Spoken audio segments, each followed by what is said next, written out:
صدق الله العظيم. إن أريد إلا الإصلاح ما استطعت وما توفيقي إلا بالله عليه توكلت وإليه أنيب. رب اشرح لي صدري ويسر لي أمري واحلل عقدة من لساني يفقهوا قولي. ബഹുമാന്യരായ സഹോദരന്മാരെ, എന്റെ പ്രിയപ്പെട്ട വിദ്യാർത്ഥിനികളെ, സർവശക്തനായ നാഥന്റെ വിധിവിലക്കുകൾ ജീവിതത്തിലുടനീളം പാലിച്ചുകൊണ്ട് അള്ളാഹുവിന്റെ സൂക്ഷ്മതയുള്ള അടിയാളികളായി ജീവിക്കണമെന്ന് ആദ്യമായി എന്നോടും അതേപോലെ എന്റെ സഹോദരന്മാരോടും എന്റെ കുട്ടികളോടും വസിയത്ത് ചെയ്യുകയാണ്. റഹ്മാനായ റബ്ബിന്റെ കൽപ്പനകൾ ജീവിതത്തിന്റെ എല്ലാ മേഖലകളിലും പാലിച്ച് മാനിച്ച് പിൻപറ്റി ജീവിക്കുന്ന അവന്റെ ഉത്തമദാസന്മാരിൽ അല്ലാഹു സുബ്ഹാനഹു വ തആല നാം ഏവരെയും ഉൾപ്പെടുത്തുമാറാകട്ടെ. പുണ്യപ്രവാചകൻ മുഹമ്മദ് മുസ്തഫ സല്ലല്ലാഹു അലൈഹി വസല്ലമ നമുക്ക് കാണിച്ചു തന്ന ആ സന്മാർഗം പിൻപറ്റി ജീവിക്കുന്ന അവന്റെ ഉത്തമദാസന്മാരിൽ റഹ്മാനായ റബ്ബ് നമ്മെ ഉൾപ്പെടുത്തുമാറാകട്ടെ. കഴിഞ്ഞ ഖുതുബയിൽ നമ്മൾ സൂചിപ്പിച്ചത് മനുഷ്യന് അല്ലാഹു സുബ്ഹാനഹു വ തആല ഒരുപാട് അനുകൂല സാഹചര്യങ്ങളും വിഭവങ്ങളും നൽകിയിട്ടുണ്ട്. അത് ഉപയോഗപ്പെടുത്തിക്കൊണ്ട് അവൻ നാളെ പരലോകത്ത് രക്ഷപ്പെടുന്നതിനെ കുറിച്ചാണ് പറഞ്ഞത്. അങ്ങനെ ജീവിതകാലങ്ങളിൽ നൽകപ്പെട്ട സാഹചര്യങ്ങളെയും സന്ദർഭങ്ങളെയും വിഭവങ്ങളെയും ഒക്കെ ഉപയോഗപ്പെടുത്തി വിജയിച്ചവരും പരാജയപ്പെട്ടവരും ഒക്കെ നമ്മുടെ മുമ്പിലുണ്ട്. ലോകത്തെ ഇന്ന് നയിക്കുന്ന ആളുകൾ അവർക്ക് ലഭ്യമായിട്ടുള്ള ആ അവസരങ്ങളെ കൃത്യമായിട്ട് ഉപയോഗപ്പെടുത്തിയവരാണ് എന്ന് നമ്മൾ മനസ്സിലാക്കി. അല്ലാഹു സുബ്ഹാനഹു വ തആല നമുക്ക് ആ അർത്ഥത്തിൽ ഒരു സാവകാശം തന്നിട്ടുണ്ട്, ഒരു കാലഘട്ടം. ആ കാലഘട്ടത്തിനുള്ളിൽ ഇൻഷാ അല്ലാഹ് ചിലതൊക്കെ നമുക്ക് ഇവിടെ ചെയ്തു തീർക്കണം എന്നാണ് ഖുർആൻ നമ്മളോട് ആവശ്യപ്പെടുന്നത്. എന്റെ കുട്ടികൾക്ക് അറിയാം, സൂറത്തുൽ ഹശ്റിലെ ആയത്ത് നമ്മൾ എപ്പോഴും എല്ലാ വെള്ളിയാഴ്ചയും കേൾക്കുന്ന ഒരു ആയത്താണ് നമ്മളിവിടെ ഓതി വെച്ചത്.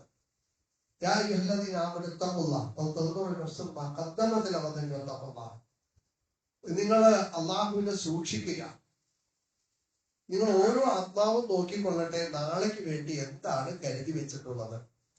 ഈ ദുനിയാവിൽ നിങ്ങൾക്ക് കുറച്ച് സമയവും സന്ദർഭവും ആയുസ്സും ആരോഗ്യവും സമ്പത്തും സൗകര്യങ്ങളും എല്ലാം അള്ളാഹു നൽകി. അതിനെ എങ്ങനെയാണ് നാളെ പരലോകത്തിന് വേണ്ടി നിങ്ങൾ വിനിയോഗിച്ചത് എന്ന് നിങ്ങൾ മനസ്സിലാക്കണം.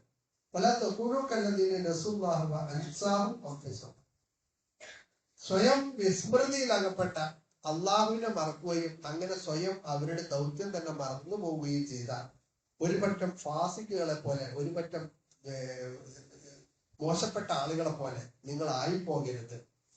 എന്നിട്ട് അല്ലാഹു സുബ്ഹാനഹു വ തആല പറയുകയാണ്, നിങ്ങൾക്ക് നാളെ പരലോകത്ത് ഇത് കൃത്യമായിട്ട് ഉപയോഗപ്പെടുത്തി മുന്നോട്ട് പോകുന്നവർക്കാണ് സ്വർഗമുള്ളത്, അല്ലാത്തവർക്ക് വേദനാജനകമായ നരകമാണ്. ആ സ്വർഗാവകാശികളും നരകാവകാശികളും തുല്യമാവുകയില്ല.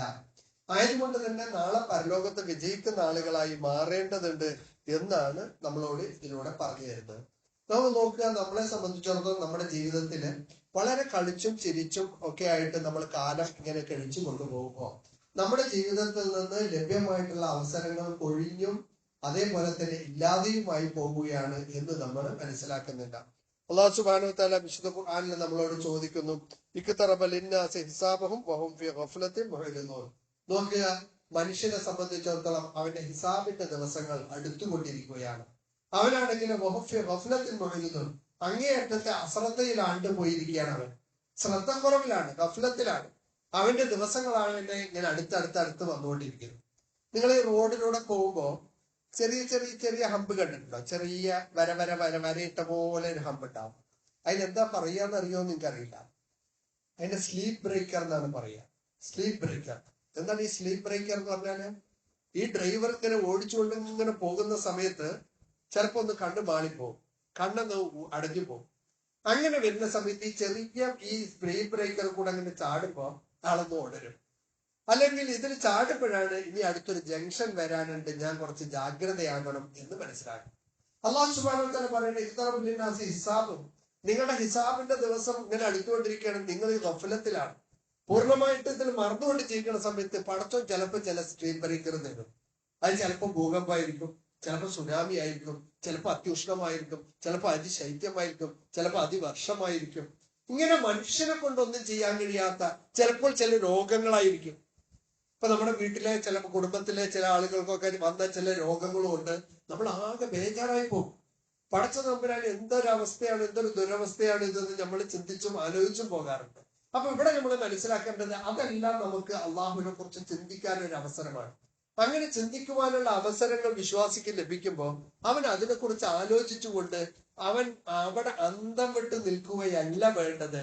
അതിനെക്കുറിച്ച് ചിന്തിച്ചിട്ട് അള്ളാഹു സുബ്ഹാനഹു വ തആല നൽകിയ പരീക്ഷണങ്ങളെ തനിക്ക് അല്ലെങ്കിൽ ഈ അവസരത്തെ പോസിറ്റീവായിട്ട് എങ്ങനെ എനിക്ക് ഉപയോഗപ്പെടുത്താൻ പറ്റും എന്ന ചിന്തയാണ് ഇപ്പോഴും വേണ്ടത്. നമ്മളെ സംബന്ധിച്ചിടത്തോളം നമുക്ക് നൽകപ്പെട്ടിട്ടുള്ള ഈ സമയവും സന്ദർഭവും ആയുസ്സും ആരോഗ്യവും എല്ലാം തന്നെ ഈ പറഞ്ഞതുപോലെ അള്ളാഹു സുബ്ഹാനഹു വ തആല നൽകിയ അനുഗ്രഹങ്ങളാണ്. ആ അനുഗ്രഹങ്ങളെ നമ്മുടെ മുന്നോട്ടുള്ള ഗമനത്തിൽ, മുന്നോട്ടുള്ള യാത്രയിൽ എങ്ങനെ ഉപയോഗപ്പെടുത്തും? വിശുദ്ധ ഖുർആൻ അതിനെ അങ്ങനെയാ പറഞ്ഞത്. നിങ്ങളുടെ ഈ ജീവിതത്തിന്റെ പല സംഗതികളെ നേടുന്നതിന്റെ ഉണ്ടാക്കുന്നതിന്റെ ഇടയിൽ നിങ്ങൾ മറന്നിരിക്കുകയാണ്. ബോധവും അന്തമില്ലാത്ത ആളുകളായി മാറിയിരിക്കുകയാണ്. പ്രജ്ഞാശൂന്യരാക്കിയിരിക്കുന്നു എന്നാണ്. അന്തം കെട്ട ആളുകളായി മാറിയിരിക്കുകയാണ്. കാരണം എന്താ? ഈ മത്സരത്തിന്റെ ലോകത്ത് ഈ ആളുകളുടെ മുന്നിൽ പെരുമ നടിക്കാനും വാരിക്കൂട്ടുവാനുമുള്ള ത്വരയിൽ യഥാർത്ഥത്തിൽ നിങ്ങൾ എങ്ങോട്ടാണ് പോകുന്നത്, എവിടെയാണ് എത്തിപ്പെടുന്നത് എന്നതിനെ കുറിച്ച് യാതൊരു ചിന്തയുമില്ലാത്ത ആളുകളായി മാറുന്നത്. ഇപ്പൊ നമ്മൾ നോക്കുക, നമ്മൾ ഈ ഖുതുബ തുടങ്ങിയിട്ട് ഈ സമയം ആകുമ്പോഴേക്ക് കുറച്ചു നേരം ആകുമ്പോൾ ഇപ്പൊ ഒരു 45 തുടങ്ങി 55 മിനിറ്റായി. 10 മിനിറ്റ് നമ്മൾ മരണത്തോടെ എടുത്തു. 10 മിനിറ്റ് നമ്മൾ ജീവിതത്തിൽ നിന്നാകുന്നു. ഇത് ചിന്തിക്കാറില്ല നമ്മള്. അപ്പൊ ആയതുകൊണ്ട് ഈ ലഭ്യമായ സന്ദർഭത്തെയും സാഹചര്യത്തെയും ഓരോ വർഷവും ഓരോ നിമിഷവും ഓരോ മാസവും ഓരോ ദിവസവും നമ്മളിൽ നിന്ന് കടന്നു പോകുമ്പോൾ ആ ഓരോന്നിനെയും നമുക്ക് ഗുണപ്രദമായ ഒന്നാക്കി മാറ്റാൻ നമുക്ക് കഴിയേണ്ടതുണ്ട്. ഇമാം റാസി റഹ്മത്തുള്ളാഹി അലൈഹി പറഞ്ഞ മനോഹരമായ ഒരു ഉദാഹരണം എന്റെ കുട്ടികൾക്ക് വേഗം മനസ്സിലാവുമെന്ന് ഞാൻ വിചാരിക്കുന്നു. നോക്കുക, നമ്മുടെ ഈ ഇവിടുത്തെ ഈ കവലയിൽ, ഇവിടുത്തെ ഈ സെന്ററിൽ ഒരാള് വലിയൊരു ഐസ് കൊണ്ടുവന്ന് വെച്ചിരിക്കുകയാണ്. ഒരു ഐസ് ബാർ അയാൾ ഗൾഫിലൊക്കെ പോയിട്ട് സമ്പാദിച്ചിട്ട് ആ കൂടുതൽ അയാളുടെ കാശാ. അയാളുടെ കയ്യിൽ ആ കാശ് മാത്രമേ ഉള്ളൂ, വേറെ ഒന്നുമില്ല. ആ കാശ് കൊണ്ട് വലിയൊരു ഐസിന്റെ ബാർ വാങ്ങിക്കൊണ്ടെന്ന് വെച്ചു. ഇയാൾക്ക് ഇപ്പൊ എന്താ ചെയ്യേണ്ടതെന്ന് അറിയോ? ഈ ഐസിന് മൊത്തം വിറ്റ് പൈസയാക്കണം. ഇതിനെ മുഴുവൻ വിറ്റ് പൈസയാക്കണം. അപ്പൊ ഈ വെയിലത്ത് കൊണ്ടുവന്ന ഈ ഐസ് എന്താവും? വിൽക്കണതിന്റെ ഇടയ്ക്ക് എന്താവും? വെയിലിങ്ങനെ അടിക്കുന്നു, ഐസ് ഇങ്ങനെ ഒഴുകുന്നു, വെള്ളമായിട്ട് അതിങ്ങനെ ഒഴുകി പോയിക്കൊണ്ടിരിക്കുന്നു. ആ വെള്ളമായി പോയിക്കൊണ്ടിരിക്കുന്നതൊക്കെ അയാളുടെ മുതലാണ് ഈ പോണത്. അയാളുടെ ആകെ ഉള്ള ക്യാപിറ്റലാണത്. അയാൾ ആകെ കൂടെയുള്ള മുതലാണ്, അയാളുടെ നിക്ഷേപമാണ്. ആ നിക്ഷേപം ഇങ്ങനെ ഒഴിഞ്ഞ് വെള്ളമായി പോകുമ്പോൾ ഇയാൾക്ക് എങ്ങനെ വേചാറുണ്ടാവും? അയാൾ എങ്ങനെയാണ് ഐസ് വെക്കുക? നിങ്ങളൊന്ന് ആലോചിച്ച് നോക്കുക. അയാൾ പറഞ്ഞിട്ട് ഓഫറുകൾ കൊടുത്തിട്ട് വേഗം വാങ്ങിക്കോളി എന്നൊക്കെ പറഞ്ഞിട്ട് ഗോപി വിളിച്ചിട്ടും ആ ഒരു ഐസ് വിൽപ്പനക്കാരന്റെ ഒരു തത്രപ്പാട് ഇതായിരിക്കണം ഒരു വിശ്വാസിയെ സംബന്ധിച്ചിടത്തോളം അവന്റെ ജീവിതത്തെ കുറിച്ചാണ്. നമ്മുടെ ഓരോ ദിവസവും കഴിഞ്ഞു പോവുകയാണ്. ഓരോ മാസവും ഓരോ വർഷവും ഓരോ നിമിഷവും അതിങ്ങനെ കൊഴിഞ്ഞ് അങ്ങനെ പോകുമ്പോൾ ഇങ്ങനെയാണ് അള്ളാഹു സുബ്ഹാനഹു വ തആല വിശുദ്ധ ഖുർആനിലൂടെ നമുക്ക് എന്ത് പറഞ്ഞത്? ഇന്നൽ ഇൻസാന ലഫീ ഖുസ്ർ. ഈ ആയുസ്സിനെ, ഈ സമയത്തെ ക്രിയാത്മകമായി പോസിറ്റീവായിട്ട് നാളേക്ക് പ്രയോജനപ്പെടുന്ന രൂപത്തിൽ ഉപയോഗപ്പെടുത്താത്ത ആളുകളെ സംബന്ധിച്ചിടത്തോളം അവര് ലഫീ ഖുസ്ർ, അവര് സ്ഥിര നഷ്ടത്തിലാണ് എന്ന് അള്ളാഹു സുബ്ഹാനഹു വ തആല നമ്മളോട് പറഞ്ഞു. അപ്പൊ ആയതുകൊണ്ട് തന്നെ ഈ ലഭ്യമാകുന്ന സന്ദർഭത്തെയും അവസരത്തെയും നമ്മൾ എങ്ങനെ ഉപയോഗപ്പെടുത്തണം? നിങ്ങൾ ഇംഗ്ലീഷില് റോബർട്ട് ഫ്രോസ്റ്റിന്റെ ഒരു കവിതയുണ്ട്, അല്ലെ? നമ്മളൊക്കെ പഠിച്ചിട്ടുണ്ട്. Miles to go before I sleep. ഉറങ്ങുന്നതിന് മുമ്പ് എനിക്ക് ഒരുപാട് ഇനിയും യാത്ര ചെയ്യാനുണ്ട്. ഇത് തന്നെയാണ് നമുക്ക് ഓരോരുത്തർക്കും. നമുക്ക് നമ്മുടെ ജീവിതം കഴിയുന്നതിന് മുമ്പ് ഒരുപാട് കാര്യങ്ങൾ ചെയ്തു തീർക്കേണ്ടവരാണ് നമ്മൾ നമ്മുടെ ജീവിതത്തെ അലക്ഷ്യമായിട്ട് ഗഫലത്തിൽ കൊണ്ടുപോകേണ്ടവരല്ല. ജീവിതത്തെ കുറിച്ച് വ്യക്തമായ, നിർണായകമായ, കൃത്യമായ, വളരെ വ്യക്തമായ കാഴ്ചപ്പാടുണ്ടാകണം. ഞാൻ ആരാകണം? ഞാൻ എന്താകണം? എനിക്ക് നൽകപ്പെട്ട ആയുസ്സിന്റെ നിന്ന് ഞാൻ എന്താണ് ഇവിടെ അവശേഷിപ്പിച്ചു പോകേണ്ടത്? ഇവിടെ ഞാൻ മരിച്ചു പോയാൽ കുറെ പട്ടിയും പന്നിയും പവച്ചയും പല്ലിയും പാമ്പും പള്ളിയും പഴുതാനിയും ഒക്കെ ചത്ത പോലെ ഒരാളായി ചത്താ പോരാ. ഞാൻ മരണപ്പെട്ടതിന് ശേഷം എന്നെ ഓർക്കപ്പെടുന്ന രൂപത്തിൽ എന്തെങ്കിലും ചിലത് അവശേഷിപ്പിക്കാൻ കഴിയുമോ? അങ്ങനെ ഒരു ജീവിതം. നിങ്ങൾ ടോക്കിയോയിലേക്ക് വന്നാലേ, ടോക്കിയോ പറഞ്ഞാൽ എവിടെയാ? ജപ്പാന്റെ തലസ്ഥാനം ടോക്കിയോ. ടോക്കിയോയിൽ വന്നാൽ അവിടുത്തെ റെയിൽവേ സ്റ്റേഷനിൽ ഒരു നായക്കുട്ടിയുടെ പ്രതിമയുണ്ട്, ഒരു നായയുടെ പ്രതിമ. ആ നായയുടെ പേരെന്താണെന്നറിയോ? ഹച്ചിക്കോ എന്നാണ് ആ നായയുടെ പേര്. എന്താ ഒരു നായക്ക് പ്രതിമ ഉണ്ടാകാൻ കാരണം? ആ നായക്ക് പ്രതിമ ഉണ്ടെന്ന് മാത്രമല്ല, ആ നായയുടെ ചുവട്ടിൽ, അതിന്റെ ചുവട്ടിൽ അതിന്റെ ജനിച്ച സമയം, അതിന്റെ മരിച്ച സമയം, അത് ജീവിച്ച കാലം എല്ലാം എഴുതി വെച്ചിട്ടുണ്ട്. എത്രയോ മനുഷ്യന്മാര് മരിച്ചു പോയിട്ടുണ്ട്. ആ മനുഷ്യന്മാർക്കൊന്നും പ്രതിമയില്ലാത്ത എത്രയോ ആളുകളുണ്ട്. പക്ഷെ ഈ നായക്ക് മാത്രം എന്തേ പ്രതിമ ഉണ്ടായി? ആ നായ അതിന് കൊടുത്തൊരു ദൗത്യമുണ്ട്. ആ ദൗത്യം ക്രിയാത്മകമായും കൃത്യമായിട്ട് ഉപയോഗപ്പെടുത്തിയത് കൊണ്ടാണ് യഥാർത്ഥത്തിൽ ആ നായ അങ്ങനെ ഓർക്കപ്പെടുന്നത്. ആരാണ് ആ നായ എന്നറിയോ? ഒരു പ്രൊഫസറിന്റെ നായയായിരുന്നു. ഈ പ്രൊഫസറിന്റെ കൂടെ നായ ഇങ്ങനെ പോവും, റെയിൽവേ സ്റ്റേഷൻ വരെ പോവും. പ്രൊഫസർ റെയിൽവേ ട്രെയിനിൽ കയറി പോയി ജോലിയൊക്കെ കഴിഞ്ഞ് തിരിച്ചു വരുമ്പോ നമ്മുടെ നായ തിരിച്ച് അവിടെ തന്നെ ചെന്നെത്തും. അവിടെ ചെന്ന് നിന്നിട്ട് ഈ പ്രൊഫസറെ കൂട്ടും, പ്രൊഫസറെ കൂട്ടി തിരിച്ചു വരും. അങ്ങനെ ഒരു ദിവസം എന്ത് ചെയ്തു, ഈ നായ പോയപ്പോ നമ്മുടെ പ്രൊഫസർ പോയടത്ത് ചെന്നിട്ട് ഹാർട്ട് അറ്റാക്ക് ആയിട്ട് മരിച്ചു. അയാളുടെ ബോഡി ഏതിലും കൊണ്ടുവന്നില്ല, ട്രെയിനിൽ കൊണ്ടുവന്നില്ല. നമ്മുടെ നായ പാവം 4 മണിയാവുമ്പോ ചെന്ന് നിന്നു. നമ്മുടെ പ്രൊഫസറെ കണ്ടില്ല. നായ നിരാശനായി മടങ്ങി. പക്ഷെ പിറ്റേ ദിവസവും ഒക്കെ ഓരോ ദിവസവും ആ നായ ആ റെയിൽവേ സ്റ്റേഷനിൽ പോയിട്ട് തന്റെ യജമാനെ തനിക്ക് കഞ്ഞിയും വെള്ളവും തന്ന, തനിക്കൊരു കൂടും വീടും തന്ന, തനിക്ക് സൗഖ്യവും സൗകര്യവും തന്ന തന്റെ യജമാനോടുള്ള കടപ്പാടിന്റെ പേരിൽ 1 വർഷവും 2 വർഷവും അല്ല, 1 മാസവും 2 മാസവും അല്ല, 9 വർഷം 9 വർഷം തന്റെ യജമാനെ കാത്ത് ആ റെയിൽവേ സ്റ്റേഷനിൽ പോയി നിന്നു എന്ന് പറയുമ്പോ ആ നായക്ക് തന്റെ ദൗത്യത്തോടുള്ള ഒരു ഡെഡിക്കേഷൻ ആലോചിച്ച് നോക്കുക നിങ്ങള്. തന്റെ യജമാനെ കൂട്ടിക്കൊണ്ടുവരിക, തന്റെ യജമാനോടുള്ള കടപ്പാടൊന്ന് ആലോചിച്ച് നോക്കുക, വിധേയത്വം ഒന്ന് ആലോചിച്ച് നോക്കുക. യഥാർത്ഥത്തിൽ മനുഷ്യൻ ഇങ്ങനെ ഒരു വിധേയത്വം പഠിച്ചു. അങ്ങനത്തെ ഒരു നായയുടെ പ്രതിമ വെക്കാതിരിക്കാൻ പറ്റുമോ? ഒന്ന് ആലോചിച്ച് നോക്കുക. അതാണ് ആ നായയുടെ പ്രതിമ അവിടെ വെക്കപ്പെടാനുള്ള കാരണം. ഞാൻ പറഞ്ഞു വരുന്നത്, ഇതേപോലെ എനിക്കും നിങ്ങൾക്കും ഒക്കെ അള്ളാഹു സുബ്ഹാനഹു വ തആല ചില കഴിവുകളും ചില സംഗതികളും ഒക്കെ തന്നിട്ടുണ്ട്. ആ തന്ന കാര്യങ്ങളെ റബ്ബിന്റെ മാർഗത്തിൽ ഉപയോഗപ്പെടുത്തുമ്പോ നഷ്ടങ്ങളെ ഓർത്ത് കരയേണ്ടവനല്ല, ഇല്ലാത്തതിനെ ഓർത്ത് കരയേണ്ടവനല്ല, മറിച്ച് ഉള്ളതിനെ ഓർത്ത് ഉള്ളതിനെ ഉപയോഗപ്പെടുത്തുന്നതിനെ പറ്റി ചിന്തിക്കണം. ഒരു മരത്തെ കുറിച്ചൊരു കഥ വായിച്ചു, ഒരു മിനിക്കഥ. മരം ഇങ്ങനെ പൂത്ത് നല്ല പൂത്ത് വെച്ച് നിൽക്കുകയാണ്. ആ മരം നോക്കുന്നത് തന്നിൽ നിന്ന് കൊഴിഞ്ഞു പോയ ഇലകളെയും പൂക്കളെയുമാണ്. കൊഴിഞ്ഞുപോയ ഇലകളെയും പൂക്കളെയും നോക്കി കണ്ണീർ വാർക്കുന്ന മരത്തെ കണ്ടുകൊണ്ട് ഒരാൾ ചോദിച്ചു, നീ എന്താണ് ഇനിയും വിരിയാത്ത തളിരുകളെയും ഇനിയും വിരിയാത്ത മുട്ടുകളെയും ഒന്നും നോക്കാത്തത്? വിനഷ്ടമായി പോയ ദിവസങ്ങളെയല്ല നീ നോക്കേണ്ടത്.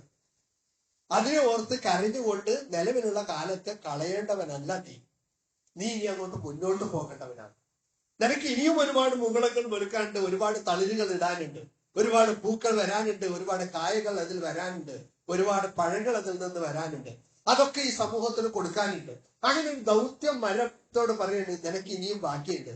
അങ്ങനെ അത് നിർവഹിക്കാതെ ഈ കഴിഞ്ഞതിനെ ഓർത്ത് വിലപിക്കുകയല്ല വേണ്ടത്. ഇത് തന്നെയാണ് മനുഷ്യനെ കുറിച്ച് പറയാനുള്ളത്. എന്റെ കഴിഞ്ഞ കാലത്ത് ഓർത്ത് വിലപിച്ച് കഴിയുകയല്ല വേണ്ടത്, മറിച്ച് വരാനുള്ള ദിവസങ്ങളെ എങ്ങനെ ഉപയോഗപ്പെടുത്താൻ പറ്റും. നമ്മൾ പറയാറുണ്ട്, ഈ കപ്പലിനെ കുറിച്ചിട്ട് പറയുകയെ, ഈ ship is not suppose to take rest and rest. ഒരു ഷിപ്പ് എന്തിനു നിർമ്മിച്ചതല്ലാന്നറിയോ? ഒരു കടലിൽ നിന്നുകൊണ്ട് റെസ്റ്റ് എടുത്ത് റെസ്റ്റ് ആകാനുള്ളതല്ലാണ്.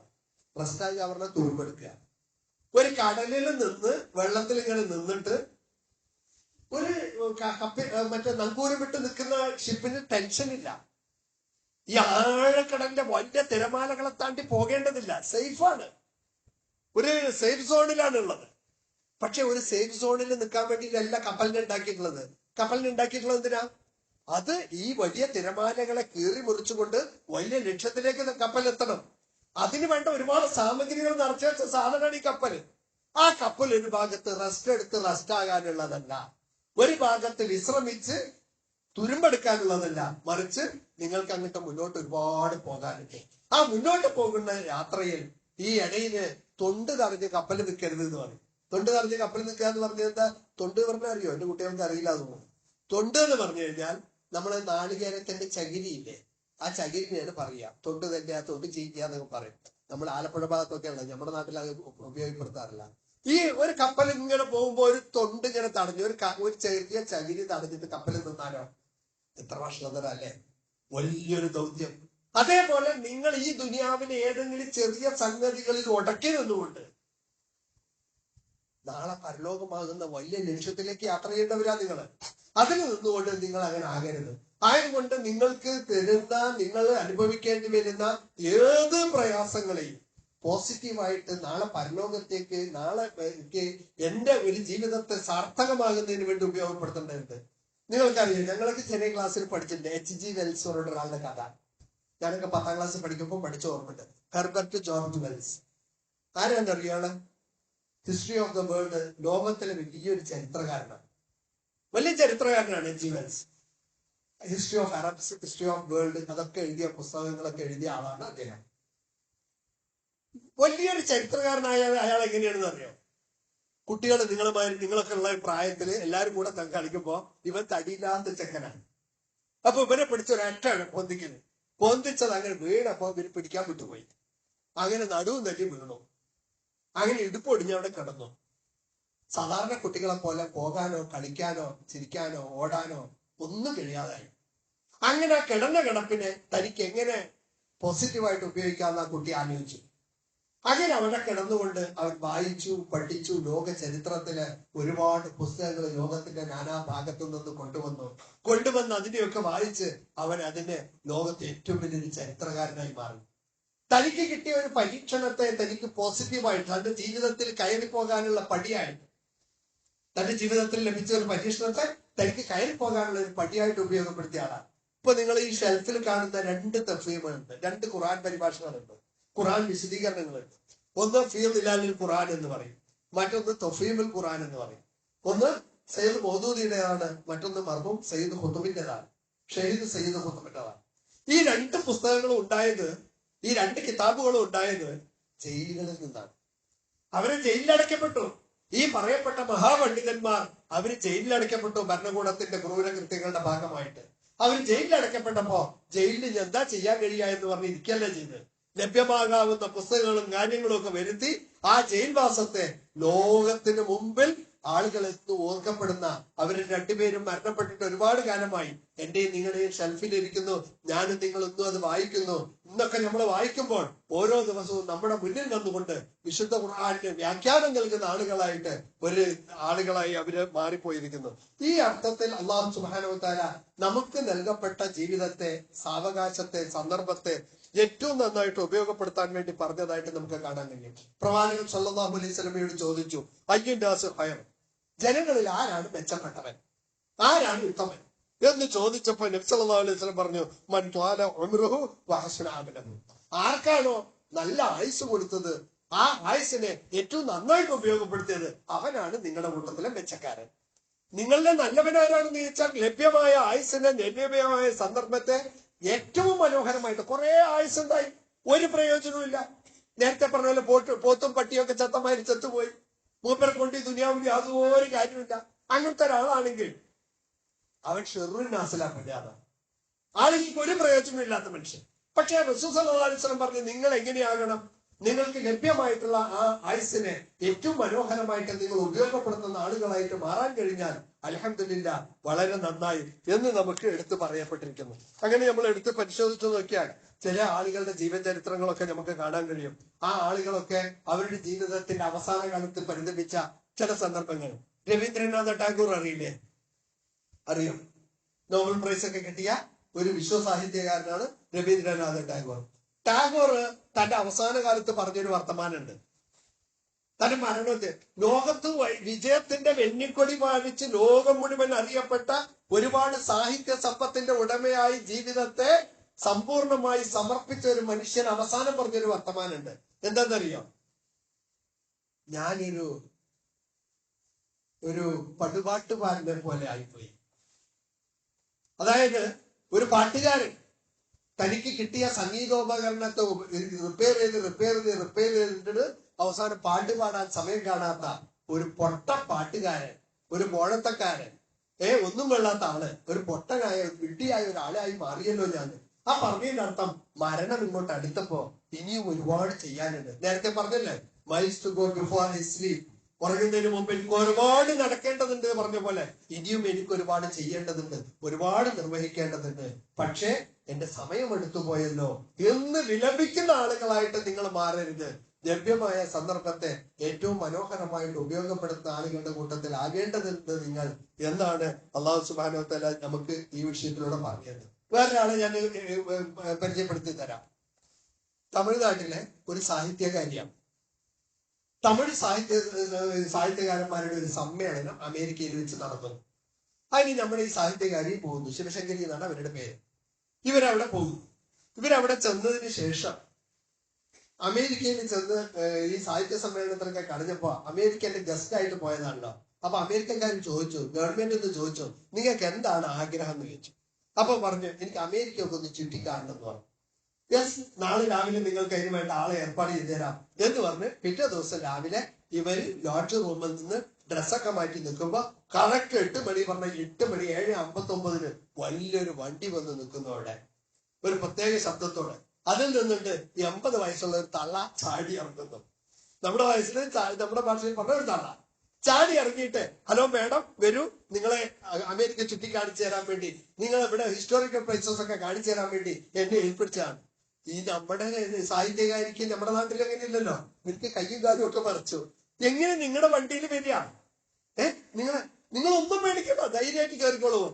അങ്ങനെ ധൈര്യമായിട്ട് കയറി അവര് സമർത്ഥമായി വണ്ടി ഓടിച്ച് ഓരോ സ്ഥലത്തിലും പോയി അതിന്റെ വിശദീകരണങ്ങളൊക്കെ കൊടുത്ത് അടിപൊളിയായിട്ട് അവരെ തിരിച്ചുകൊണ്ടതാക്കി. അടുത്ത ദിവസം അവർക്ക് കൂടുതൽ ധൈര്യമായി, ഇനി അവിടേക്ക് പോകാം ഇവിടേക്ക് പോകാം എന്ന് പറഞ്ഞ് പോകുന്ന സ്ഥലങ്ങളെ കുറിച്ചൊക്കെ അവര് ഡിസ്കഷനായി. അങ്ങനെ ഒരു ദിവസം അവര് എന്ത് പറഞ്ഞു എന്നറിയാം, ഇന്ന് എനിക്ക് ഇത്തിരി നേരത്തെ പോകണം. എന്താ, ഞാൻ ഒരു ഓർഫനേജിലെ കുട്ടികൾക്ക് എല്ലാ മാസത്തിലും ഒരു ദിവസം ഞാൻ ആ കുട്ടികൾക്ക് കേക്ക് ഉണ്ടാക്കി കൊടുക്കാറുണ്ട്.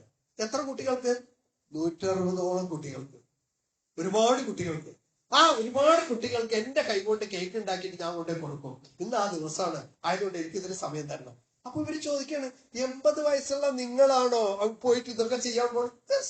അതിനെന്താ പ്രശ്നം? അവര് പോയി, അന്ന് നേരത്തെ പോയി കേക്കൊക്കെ ഉണ്ടാക്കി എല്ലാം കൊടുത്ത് വന്നു. അവസാനം നമ്മുടെ സാഹിത്യകാരി വരുന്ന സമയത്ത് ഇവരോട് ചോദിച്ചു, നിങ്ങൾക്ക് നിന്ന് ഞാൻ ഒരുപാട് പാഠം പഠിച്ചു. ഞങ്ങളുടെ അവിടെയാണെങ്കിൽ 80 വയസ്സാകുമ്പോ കയ്യും കാലും കണ്ണും കാണില്ല, വടിയും കുത്തി ഒരു മൂലയ്ക്ക് വെട്ടിയും ഉറുക്കി തുപ്പി ചുമച്ചിട്ടും കുരച്ചിട്ടും കഴിഞ്ഞു കൊടുത്ത ആളുകളായിരിക്കും. പക്ഷെ നിങ്ങളാകട്ടെ ഇത്ര സ്മാർട്ടായിട്ട് നിങ്ങളുടെ ആയുസ്സിനെ ഉപയോഗപ്പെടുത്തുന്നുണ്ടല്ലോ സമയത്തെ എന്ന് പറഞ്ഞപ്പോ ആ സ്ത്രീ എന്താ പറഞ്ഞെന്നറിയോ, ആക്ച്വലി ഞാൻ നിങ്ങളിൽ നിന്നാ പഠിച്ചതെന്ന് പറഞ്ഞു. ഞാൻ ഇപ്പോഴാ പഠിച്ചത്. എന്താ പഠിച്ചേ? ഇപ്പൊ മനസ്സിലായത്, നിങ്ങൾ എന്നോട് ചോദിച്ചല്ലോ ഇതെവിടെയുണ്ട്, ഇതെന്താണ്, അതെന്താണ്, പല സംഗതികളെ കുറിച്ച് ചോദിച്ചപ്പോ എനിക്ക് പലതിനെ കുറിച്ചും അറിയില്ല. ഞാൻ പോണോട്ടപ്പോ അമേരിക്കയിലാ, ഈ നാട്ടിൽ തന്നെ ജനിച്ചതും വളർന്നതും. പക്ഷെ എനിക്ക് പല സ്ഥലത്തെ കുറിച്ചും അറിയില്ല. ഇപ്പൊ ഞാൻ മനസ്സിലാക്കി, ഞാൻ എന്റെ നാട്ടിനെ കുറിച്ച് എന്തുമാത്രം അജ്ഞയാണ്. ആയതുകൊണ്ട് ഞാൻ എന്റെ രാജ്യത്തെ കുറിച്ച് പഠിക്കാൻ വേണ്ടി അടുത്തൊരു PhD എടുക്കാൻ പോവുകയാണ്, അടുത്തൊരു ഗ്രാജുവേഷൻ, അടുത്തൊരു ഡിഗ്രി എടുക്കാൻ പോവുകയാണ്, അടുത്തൊരു കോഴ്സിന് ചേരാൻ പോവുകയാണ്. ഇനി ഒരു ടൂറിസ്റ്റ് ആയിട്ട് ഒരാൾ വന്നാൽ ഈ രാജ്യത്തെ കുറിച്ച് ചോദിക്കുന്ന ഒരു ചോദ്യത്തിനും കൃത്യമായി മറുപടി പറയാൻ പറ്റുന്ന, ഇത് എത്രാമത്തെ വയസ്സിലാ? 80ാമത്തെ വയസ്സിൽ അല്ലേ? നമ്മളെന്താ പറയാ, 60ൽ അത്തുംപിത്തും 70ൽ ഏടാവൂടം അല്ലെ? അങ്ങനെ പറയാം. 60ആയ പിന്നെ അത്തുംപിത്ത്, നമ്മളൊക്കെ അത്തുംപിത്തിന്റെ പ്രായമാണ് ആ പറഞ്ഞത്. 70ആയ പിന്നെ പറയണമൊക്കെ ഏടാവൂടം, ഇങ്ങനെയാണ് നമ്മൾ പറയുക. പക്ഷെ അതിലങ്ങനെയല്ല. ജീവിതത്തെ സാർത്ഥകമായി സമർത്ഥമായി വളരെ പോസിറ്റീവായിട്ട് കണ്ട ആളുകളുടെ കൂട്ടത്തിൽപ്പെട്ട ഒരു സംഗതിയാണ് ഈ പറഞ്ഞത്. ഞാൻ പറഞ്ഞു വരുന്നത്, നമുക്ക് ഈ പറഞ്ഞതുപോലെ ഇനിയും ഒരുപാട് മുകുളങ്ങൾ പൂക്കാനുണ്ട്, ഒരുപാട് തളിരുകൾ ഇടാനുണ്ട്. അങ്ങനെയുള്ള ഒരു വൃക്ഷമാണ് നമ്മൾ എന്ത് മനസ്സിലാക്കിക്കൊണ്ട് വരാൻ പോകുന്ന നാളുകളെ കുറിച്ചുള്ള കനവുകൾ, സ്വപ്നങ്ങൾ, എന്തൊക്കെ ഉണ്ടാകണം, എന്തൊക്കെ ചെയ്യാൻ കഴിയും, എനിക്ക് എന്തൊക്കെ ചെയ്ത് തീർക്കാൻ കഴിയും എന്ന് പറഞ്ഞുകൊണ്ട് മുന്നോട്ട് പോകണം. ഒരു നദി നിങ്ങൾ നോക്കുക, നമ്മുടെ ഈ പുഴ, നമ്മുടെ ഇങ്ങോട്ട് പോയി കഴിഞ്ഞാൽ ഈ ഭാരതപ്പുഴ, ആ ഭാരതപ്പുഴ ഇങ്ങനെ ഒഴുകി പോവുകയാണ്. ഇത് എവിടേക്കാ പോണത്? ഒരേ ഷേപ്പിലല്ല, അതിങ്ങനെ വളഞ്ഞും പൊളിഞ്ഞും ഒക്കെ പോകും. പോകുന്ന ഭാഗത്ത് അതിനെ തടുത്തു കഴിഞ്ഞാൽ അത് പുതിയ റൂട്ട് കണ്ടുകൊണ്ട് അങ്ങനെ, അതുകൊണ്ടാണ് ഈ വളവും തിരിവൊക്കെ പുഴയിൽ ഉണ്ടാകുന്നത്. എവിടെയും നിൽക്കില്ല. നിന്ന് കഴിഞ്ഞാൽ എന്താ സംഭവിക്കുക? നിന്ന് കഴിഞ്ഞാൽ അത് കെട്ടി നിൽക്കുന്ന വള്ളമായിട്ട് നാറി ഒരു മനുഷ്യ അതിന്റെ അടുത്തേക്ക് ദുർഗന്ധം കൊണ്ട് പോകാൻ പറ്റാത്ത ഒരു കെട്ടി നിൽക്കുന്ന വെള്ളമായിട്ട് മാറും. ഒഴുകുമ്പോ യഥാർത്ഥത്തിൽ തന്റെ അസ്തിത്വം ഇല്ലാണ്ടാവുകയാണ്. ഈ പുഴ പോയിട്ട് കടലിൽ പോയാൽ പിന്നെ അതിന് പുഴ എന്ന് പറയുക? പിന്നെ പറയില്ല, പിന്നെ അത് കടലാണ്. പക്ഷെ ആ പുഴയുടെ പര്യവസാനം എന്താന്ന് വെച്ചാൽ, ആളുകളൊക്കെ കൗതുകത്തോടെ വന്ന് നോക്കി നിൽക്കുന്ന, ആളുകളൊക്കെ സാഹൂതം നോക്കുന്ന, ആളുകളൊക്കെ സൗന്ദര്യത്തോടു കൂടെ അതിന്റെ അഴകിനെ വീക്ഷിക്കുന്ന ഒരു മനോഹരമായ സമുദ്രമായിട്ട് മാറുക എന്ന് പറയുന്ന തന്റെ ലക്ഷ്യത്തിലേക്ക് പോകുമ്പോ ഒരു പാറക്കെട്ടുകളുടെ മുമ്പിലും അത് തടഞ്ഞു നിൽക്കില്ല, ഒരു വൈതരണികളും അതിനെ തടുത്തു നിർത്തില്ല. അതങ്ങനെ കൃത്യമായി പോകും തന്റെ ദൗത്യത്തിലേക്ക്. ഇത് ഒരു മനുഷ്യന്റെ ജീവിതം ഇങ്ങനെ ആയിരിക്കണം എന്നുള്ളതാണ്. അതിന്റെ പോസിറ്റീവും നെഗറ്റീവുമായിട്ടുള്ള സംഗതികളൊക്കെ വരും.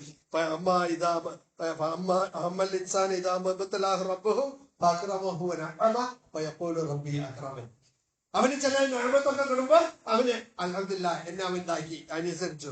അതേസമയം ഏതെങ്കിലും അർത്ഥത്തിൽ പരീക്ഷണം വരുമ്പോ എന്റെ പഠിച്ചോനെ എന്നെ ഇങ്ങനെ ആക്കിക്കളഞ്ഞല്ലോ എന്ന് പറഞ്ഞ് വിലപിക്കും. പക്ഷെ ഒരിക്കലും നേരത്തെ തന്നത് ഈ റഹ്മാനിന്റെയാണ്, ആ പടച്ചോൻ തന്നെയാണ് എനിക്ക് ഇതും തന്നത് എന്ന അർത്ഥത്തിലുള്ള ഒരു വായന പലപ്പോഴും നടത്താതെ പോകുന്നു എന്നുള്ളത് മാത്രമാണ് ഈ വിഷയത്തിൽ ചിന്തിക്കാനുള്ളത്. ഒരൊറ്റ ആളുടെ സന്ദർഭം പറഞ്ഞുകൊണ്ട് ഒരു സ്വഹാബിയുടെയും ഈ കാലഘട്ടത്തിൽ ജീവിച്ച ഒരു മഹാനായ മനുഷ്യന്റെയും വർത്തമാനം പറഞ്ഞിട്ട് നമുക്കിത് അവസാനിപ്പിക്കാം. ഇത് ഒക്കെ നിങ്ങൾ മനസ്സിൽ കുറിച്ചിടണം. ഇവരെയൊക്കെ നമ്മൾ റോൾ മോഡലാക്കി വെക്കണം. ഒന്ന് ഒരു സ്വഹാബിയാണ് സയ്യിദ് ഇബ്നുൽ മുസയ്യിബ്. സയ്യിദ് ഇബ്നുൽ മുസയ്യിബ് എന്ന് പറയുന്ന സ്വഹാബി, അദ്ദേഹത്തിന്റെ റസൂൽ സല്ലല്ലാഹു അലൈഹി വസല്ലം കാലത്ത് ഒരുപാട് യുദ്ധം നയിച്ച ആളാണ്. ഇപ്പൊ അദ്ദേഹത്തിന് വയസ്സായി. സിറിയക്കെതിരെ യുദ്ധം നടക്കുകയാണ്. ആ യുദ്ധം നടക്കുന്ന സമയത്ത് അദ്ദേഹം പോയിട്ട് മക്കളോട് പറഞ്ഞു, എനിക്ക് പാതയം, എനിക്ക് കൊണ്ടാക്കാനുള്ള സാധന സാമഗ്രിയൊക്കെ എനിക്ക് തരൂ, ഞാനും പോട്ടെ. അപ്പൊ മക്കള് പറഞ്ഞു, അല്ലപ്പാ നിങ്ങൾ വയസ്സായി, നിങ്ങളെയും കൊണ്ട് പോയാൽ നിങ്ങളുടെ നോക്കലിന്റെ ഒരു പണിയാവും. മാത്രമല്ല നിങ്ങൾക്ക് കണ്ണും കാണില്ല. കണ്ണു കാണാത്തോ നിങ്ങളെ കൊണ്ടുപോയിട്ട് എന്ത് ചെയ്യാനാണ്? അങ്ങനെയുള്ള നിങ്ങളെ കൊണ്ടുപോയാൽ ഞങ്ങൾക്ക് ഇട്ടൊരു പണി കിട്ടും. ആയതുകൊണ്ട് നിങ്ങൾ ഇതിൽ നിന്ന് ഒഴിവാക്കണം എന്ന് പറഞ്ഞപ്പോ പറഞ്ഞു, ഖുർആൻ പറഞ്ഞത് നിങ്ങളിൽ ഭാരമുള്ളവരും ഭാരമില്ലാത്തവരും ഒക്കെ ഇതിൽ ഇറങ്ങി വരണം എന്നാ പറഞ്ഞത്. എല്ലാരും വരണമെന്നാ. ആയതുകൊണ്ട് ഏത് പ്രയാസം ഉണ്ടെങ്കിലും ഞാൻ വരാനാണ് ഖുർആൻ ആഹ്വാനം ചെയ്തിട്ടുണ്ട്. എന്റെ വരവ് നീ തടുക്കാൻ പറ്റില്ല. അപ്പോഴും കുട്ടികൾ ഒരുപാട് പറഞ്ഞപ്പോ അവസാനം പറഞ്ഞ മറുപടി എന്താണെന്നറിയോ? മക്കളെ, അവിടെ യുദ്ധം നടന്നു കഴിയുമ്പോ കുറെ യുദ്ധമുതലുകളൊക്കെ ഒരുക്കൂട്ടപ്പെടും. അത് ശത്രുക്കളെ എടുത്തുകൊണ്ട് പോകാതിരിക്കാൻ അവിടെ ഒരാൾ കാവല് നിൽക്കണ്ടേ? അതിനെന്നെ ഉപയോഗപ്പെടുത്ത്. യുദ്ധത്തിനൊന്നും കൊണ്ടോണ്ട. വാളെടുത്ത് കുതിരപ്പുറത്ത് കയറി പോരാടാൻ എന്നെ കൊണ്ട് കഴിയില്ല. പക്ഷെ ആ മുതലിന് കാവല് നിൽക്കാൻ എന്നെ കൊണ്ട് കഴിയും. അവിടെ കൊണ്ടുപോയിട്ട് എന്നെ നിർത്തുക. അപ്പോ അതിന് നിങ്ങൾക്ക് കണ്ണു കാണില്ലല്ലോ. ഒരാള് വന്നത് എടുത്തിട്ട് പോകണം നിങ്ങൾക്ക് കാണോ? അപ്പൊ എനിക്ക് കണ്ണു കാണില്ല എന്ന് എനിക്കല്ലേ അറിയുള്ളൂ, ശത്രുക്കൾക്ക് അറിയില്ലല്ലോ. ഞാൻ അവിടെ നിൽക്കുമ്പോ ഒരാളവിടെ നിൽക്കുന്നുണ്ട് എന്ന് പറഞ്ഞ് ഒരാളത് എടുക്കാൻ വരാതിരിക്കാൻ കഴിയുമല്ലോ. നിങ്ങളൊന്ന് ആലോചിച്ച് നോക്കുക. എന്തൊക്കെ ഉതിർ പറഞ്ഞ് അദ്ദേഹത്തിന് മാറാം, അല്ലേ? എന്തൊക്കെ കാരണം പറഞ്ഞ് മാറാം. പക്ഷെ അദ്ദേഹം അവസാന നിമിഷം വരെയും അള്ളാന്റെ മാർഗത്തിൽ എന്തെങ്കിലും ചെയ്യണം എന്ന അർത്ഥത്തോടു കൂടി ജീവിതത്തെ കാണുന്ന ആളുകളാണ് യഥാർത്ഥത്തിൽ. ഒരാളെ കുറിച്ച് കൂടുതൽ പറയാന്ന് പറഞ്ഞല്ലോ, അതാര് തന്നെ? അബ്ദുറഹ്മാൻ അസ്സുമൈത്ത് എന്ന് പറയുന്ന ഒരു മഹാപണ്ഡിതൻ, ഒരു പരിഷ്കർത്താവുമാണ്, ഒരു ദാനധർമ്മിഷ്ഠനാണ്. അദ്ദേഹം വലിയ സമ്പന്നനാണ്, അതോടൊപ്പം നല്ല ദായിയാണ്. ഇദ്ദേഹം തന്റെ ജീവിതം മുഴുവൻ കുറെ ആളുകൾ കാശുണ്ടായ കാശിന്റെ മേലെ ഇങ്ങനെ മറ്റേ സർപ്പം നിധികാക്കുന്ന സർപ്പം പോലെ കഴിഞ്ഞുകൂടല. ഇദ്ദേഹത്തെ സംബന്ധിച്ചിടത്തോളം റബ്ബിന്റെ മാർഗത്തിലേക്ക് ഇറങ്ങി പണിയെടുക്കല. ആഫ്രിക്കൻ നാടുകളിലേക്കാണ് മൂപ്പര് പോയത്. അങ്ങനെ ആഫ്രിക്കൻ നാടുകളിൽ പോയിട്ട് ഇസ്ലാമിക പ്രബോധനം നടത്തി ഒരുപാട് ആളുകളെ റബ്ബിന്റെ മാർഗത്തിലേക്ക് കൊണ്ടുവന്ന ആൾ കൂടിയാണ് ആര്? നമ്മുടെ അബ്ദുറഹ്മാൻ അസ്സുമൈത്ത്. അദ്ദേഹം ഒരു ദിവസം പോയപ്പോ അവിടെ ഒരു സ്ഥാപനം കണ്ടു. ഒരു യത്തീംഖാന പോലുള്ള ഒരു സ്ഥാപനം, ഒരു ഹോസ്പിറ്റൽ, ഒരു ക്ലിനിക്കും ഒക്കെ ഉള്ള സ്ഥാപനം. ആ സ്ഥാപനത്തിൽ ഒരു കുട്ടിയെ ചേർക്കാൻ വേണ്ടിയിട്ട് ഒരു ഉമ്മ വന്നിരിക്കുന്നു. അപ്പൊ അവര് പറഞ്ഞു, ഈ കുട്ടിയെ എടുക്കാൻ പറ്റില്ല. അപ്പൊ ഡോക്ടർമാരൊക്കെ നോക്കിയിട്ട് പറഞ്ഞു, ഈ കുട്ടിയെ എടുത്തു കഴിഞ്ഞാൽ ഈ കുട്ടി മരണത്തിന്റെ വക്കിലാണ്. ഇതെപ്പോ മരിച്ചു എന്ന് ചോദിച്ചാൽ മതി. ഇങ്ങനെയുള്ള ഒരു അവസരത്തിൽ ഇതിനെ നമുക്ക് എടുക്കാൻ പറ്റൂല എന്നൊക്കെ പറഞ്ഞ് തിരിച്ചു. അപ്പൊ അവര് പറഞ്ഞു, നിങ്ങൾ എങ്ങനെയെങ്കിലും നിങ്ങൾ ഈ കുട്ടിനെ എടുക്കണം എന്ന് പറഞ്ഞപ്പോ അവസാനം അബ്ദുറഹ്മാൻ അസ്സുമൈത്ത് ചോദിച്ചു, ഈ കുട്ടിക്ക് എന്ത് ചെലവാകും? ഈ കുട്ടിനെ അവിടെ താമസിപ്പിക്കുകയാണെങ്കിൽ നിങ്ങൾക്ക് എത്ര റുപ്യ ചെലവാകും ചോദിച്ചു. അപ്പൊ പറഞ്ഞു ഇത്ര രൂപ. അപ്പൊ ആഫ്രിക്കയിലെ ഇത്ര ഡോളർ അല്ലെങ്കിൽ ഇത്ര റുപ്യ എന്ന് പറഞ്ഞിട്ട് അവിടുത്തെ പറഞ്ഞു. ഇത് പറഞ്ഞപ്പോ മൂപ്പര് നോക്കിയപ്പോ മൂപ്പരുടെ നാട്ടില് ഒരു കൂൾ ഡ്രിങ്ക്സ് വാങ്ങുന്ന പൈസയുള്ളൂ.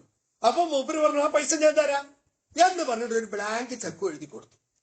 ഒരു ചെക്കും സ്ഥാപനത്തിൽ എഴുതി കൊടുത്തു, ഈ കുട്ടിയുടെ മറ്റു ചെലവുകളും നിങ്ങൾ നോക്കുക. അങ്ങനെ അദ്ദേഹം വന്നു. അങ്ങനെ വർഷങ്ങൾ ഓടി. ഒരു 10-12 വർഷത്തിന് ശേഷം ഇദ്ദേഹം ഒരു ദിവസം അദ്ദേഹത്തിന്റെ ഓഫീസില് ഒരു ആഫ്രിക്കക്കാരി സ്ത്രീ കാണാൻ വന്നിരിക്കുകയാണ്.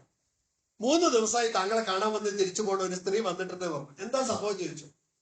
അപ്പൊ ഉണ്ട് ഒരു കുട്ടി, നല്ല ചന്തമുള്ള ഒരു പയ്യനും ഉണ്ട് കൂടെ, ഒരു 10-15 വയസ്സുള്ള പയ്യൻ.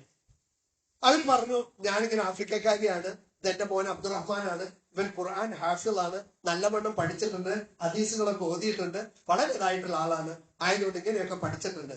അതിന് ഞാനെന്താ വേണ്ടത്? എന്തിനാ എന്നോട് പറഞ്ഞത്? നിങ്ങളൊരു 12 വർഷം പിന്നിലേക്കൊന്ന് ആലോചിച്ച് നോക്കുക. ഒരു സ്ഥാപനത്തിൽ നിങ്ങളൊരു കുട്ടിയെ ചേർക്കാൻ വേണ്ടി ഒരു പൈസ കൊടുത്തില്ലേ?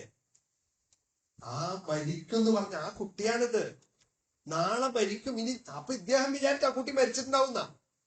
അന്ന് താങ്കളെ കൊടുത്ത ആ കാശ് കൊണ്ട് അന്നത്തെ ചികിത്സ നടത്തി ആ കുട്ടി അവിടുന്ന് വലുതായി, ഇന്നൊരു പണ്ഡിതനായി, ഇന്നൊരു വലിയ കാര്യമായി, നല്ല ഒരു ഹാഫിളായിട്ട് അദ്ദേഹം മാറിയിരിക്കുന്നു. ഇത് കേട്ടപാട് ഈ അബ്ദുറഹ്മാൻ സുബൈദിന്റെ കയ്യും കാലും ഒക്കെ വിറച്ച് അങ്ങനെ അദ്ദേഹം സുജൂദിലേക്ക് വീണു. പഠിച്ചോനെ, ഒരു കൂൾ ഡ്രിങ്ക്സിന്റെ പൈസയും കൊണ്ട് ഒരു വലിയ കാര്യം എനിക്ക് നിർവഹിക്കാൻ കഴിഞ്ഞല്ലോ എന്ന് പറഞ്ഞുകൊണ്ട് സുജൂദിലേക്ക് വീടുകൊണ്ട് പൊട്ടിക്കരഞ്ഞു.